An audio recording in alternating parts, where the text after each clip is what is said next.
Hey there. We all know that the last couple of weeks have been interesting, tricky, difficult, hard to watch, hard to feel. And I know everybody is making a statement about this, and I felt like I should say something. And it's hard to know what to say because I am a white woman. I don't have the lived experience of people of color in this country.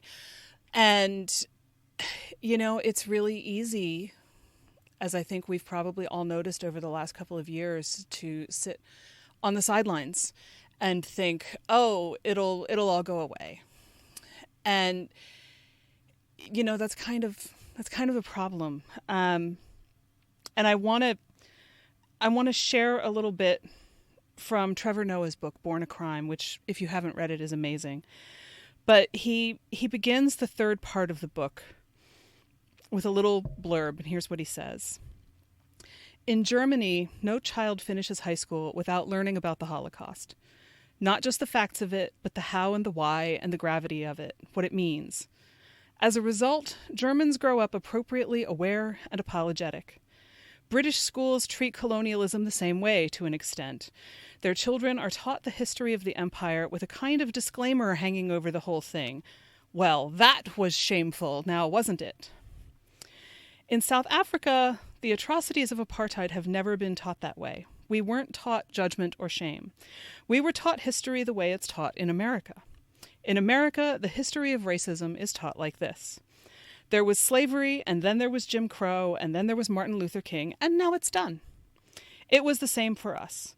Apartheid was bad. Nelson Mandela was freed. Let's move on. Facts, but not many, and never the emotional or moral dimension. It was as if the teachers, many of whom were white, had been given a mandate. Whatever you do, don't make the kids angry. Well, that's how it's been in the U.S., and a lot of us have grown up with the unique privilege of never having to look at it, never having to think about it, never having to deal with it, certainly not personally. And, it's been an issue since the founding of this country. And we fought a war over it, and it was one of the greatest and bloodiest wars. Certainly, I remember my history teachers saying the first modern war. It was a horrific, horrific war that we fought over this. And then afterwards, largely and undoubtedly because it had been so horrific and horrible, our ancestors decided that the best thing to do and the best way to heal the country was to sweep it under the rug and not deal with the lingering issues and the lingering inequalities, which is how we ended up with things like Jim Crow, and how we ended up needing the civil rights movement, and how we ended up where we are right now. Because the fact of it is, as you'll know just from the metaphor, things that you sweep under the rug don't go away. And depending on what you've swept under the rug, it just sits there and festers, and it comes back, and it comes back in worse ways than it went in a lot of the time. I can't entirely fault our ancestors for making the choice they made. I'm sure that they had their reasons, and I certainly don't know what it was like after the aftermath of that war. But what I do know is that their legacy is that we are still stuck trying to clean up their mess.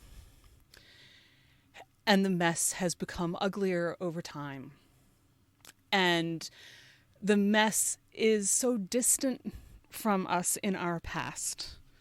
And I'm speaking here definitely for non-Black people, that we feel like we're not responsible for it, and we are not directly responsible for it. But the fact remains that we are the only ones who can clean it up. We can curse those folks out for not doing their homework and not doing us the favor and giving us the gift of taking care of it so that we would have a better, more equal, more cohesive society, the kind that we were promised in school as children that we already had. And now we are having to face the fact that that's just not true, and it hasn't ever been true. And while I hate this kind of conversation because it's very difficult to be talking to myself into a microphone right now without feeling like I'm lecturing, and lecturing requires authority that I do not have. But what I can say is that we are not directly responsible, with some exceptions. There are still members of the KKK. There are still white supremacist groups. But that's not who I'm talking to. We are not directly responsible for this.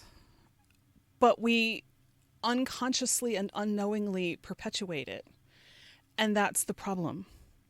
When you can be so ignorant of the fact that it exists, you really are left only to be part of the problem. I don't like saying this. It doesn't make me feel good. I know it doesn't feel good to listen to it, but it is the truth.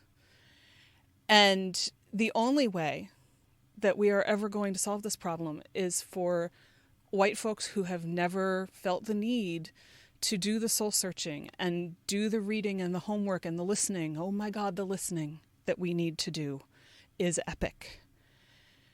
The only way we are going to fix this is to do our part.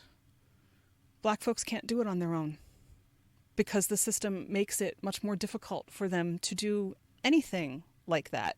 The expectation that they should fix this problem themselves is completely unrealistic. It's like asking the prisoners to solve the problem of guard corruption in the prison. It doesn't work like that. And so I am embarking on a journey of lots of reading, lots of listening, lots of soul searching. And I'm hoping that you'll join me. I'm hoping that you will realize that, you know, Black folks don't want us to feel guilty, and they don't want us to feel shame, as I understand it, because our shame and our guilt doesn't do them any good. What does do them good is if we realize that we can help to dismantle this system. As Angela Davis said, and I'm going to paraphrase because I don't have her quote in front of me, in a racist society, it is not enough just to not be a racist. You must be an active anti-racist. You must stand up in favor of those who are being unfairly judged, persecuted, treated, whenever you see it, in whatever way you can. That doesn't mean that you single-handedly take on someone who you know could kill you. It might mean that you call the police. You go back into the store where you just were and you say, something bad is going on out here and we need help. You stay with the victim so that they're not alone if they want you to. There's always something you can do. Maybe it's just recording the incident and reporting it to the local news or the authorities. There is always something you can do. And in 2020, conscience involves doing everything we can. So I hope that you'll join me. There are resources in many, many places, but among them are my bio on Instagram at FYCuriosity. If that list starts to get bigger, I will probably put a page on my website and link to that from my bio just to make things easier to find. But there were many, many things. I have a list of people to follow as a starting point on Instagram in one of my recent posts. There are lots of things that you can do. It's not hard to find resources. It's not hard to find books, especially right now. Everybody wants to sell you one, so they're not hard to find. But that's what I want to say, is we're all in this together, which means we're all learning together. So judging ourselves is not helpful. Learning and doing better is what's helpful, and it's the only thing that's going to change this. It's the only thing that's going to stop it. We may not get the whole way there in our lifetimes, but we won't get anywhere if we don't do anything. And we owe it to our brothers and sisters and to the ideal of liberty and equality that we hold in America. And I know that there are people who listen to this podcast from around the world. I think we can do better no matter where we are, but particularly in America. If we want to be everything we were told we were as kids in school, this is what we've got to do. So I hope you'll join me, and we'll all learn together. And we'll mess up, but we'll pick ourselves up and we'll keep going, and we will learn better. It's the best we can do, but we've got to do it. Thanks.